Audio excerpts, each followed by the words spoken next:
सबसे पहले आपका स्वागत करता हूं और दर्शकों को बताना चाहता हूं कि 152 के तहत जो मुकदमा दर्ज हुआ है भाजपा के खिलाफ, हमारा 152 बीएनएस है जो हमारे भारतीय दंड संहिता आईपीसी की 152 है। उसके तहत जो है देशद्रोह या देश के साथ गद्दारी करने का ये एक बहुत बड़ा मुकदमा होता है। इसमें 7 साल से लेकर और आजीवन कारावास तक सजा का प्रावधान है।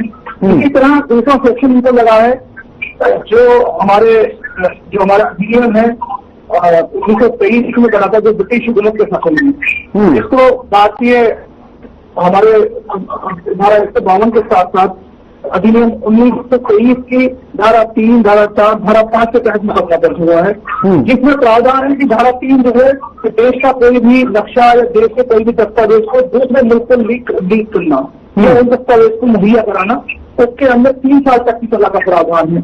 उसके बाद धारा 4 आती है 1923 अधिनियम के अंतर्गत, उसके अंतर्गत अपने देश के अंदर जो नकली की चीजें हैं, जो सेना के कुछ गोपनीय दस्तावेज हैं, उनको लीक करना, जिसमें 15 साल तक की सजा का प्रावधान है।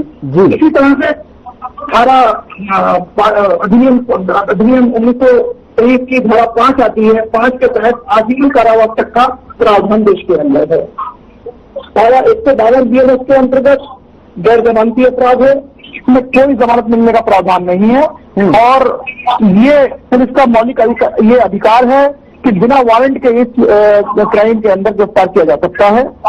अभी उनको 14 दिन की न्यायिक हिरासत में भेज दिया गया है और ये कोर्ट तय करेगा कि उनको कितनी सजा देनी है, कितनी सजा नहीं देनी है।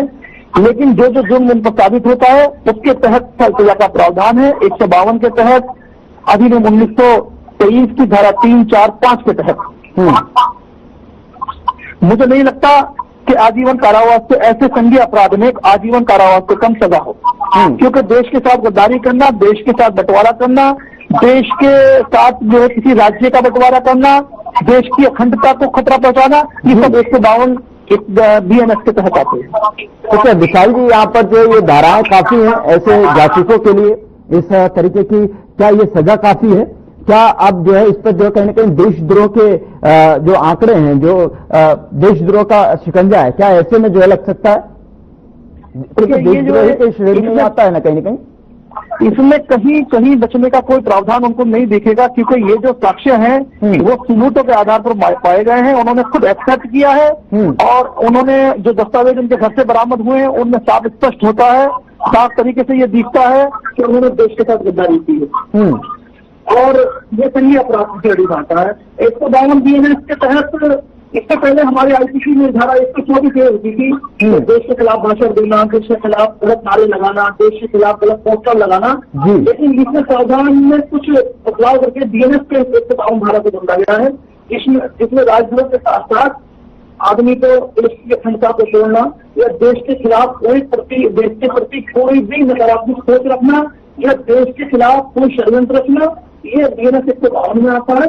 इसमें आजीवन कारावास का प्रावधान है।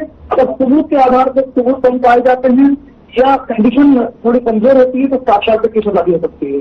लेकिन इसके अलावा अधिनियम 1923 के तहत जो सेक्शन 3, 4, 5 है, उसमें भी 15 साल, 3 साल और आजीवन कारावास का प्रावधान, ये सब सजाएं इन मुकदमे में हो सकती हैं और मुझे नहीं लगता कि भारतीय न्यायालय इन मुकदमों में, इन सजाओं में उनको कुछ भी देने का काम है।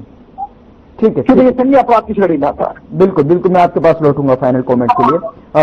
नवाब जी, ऐसे गद्दारों पर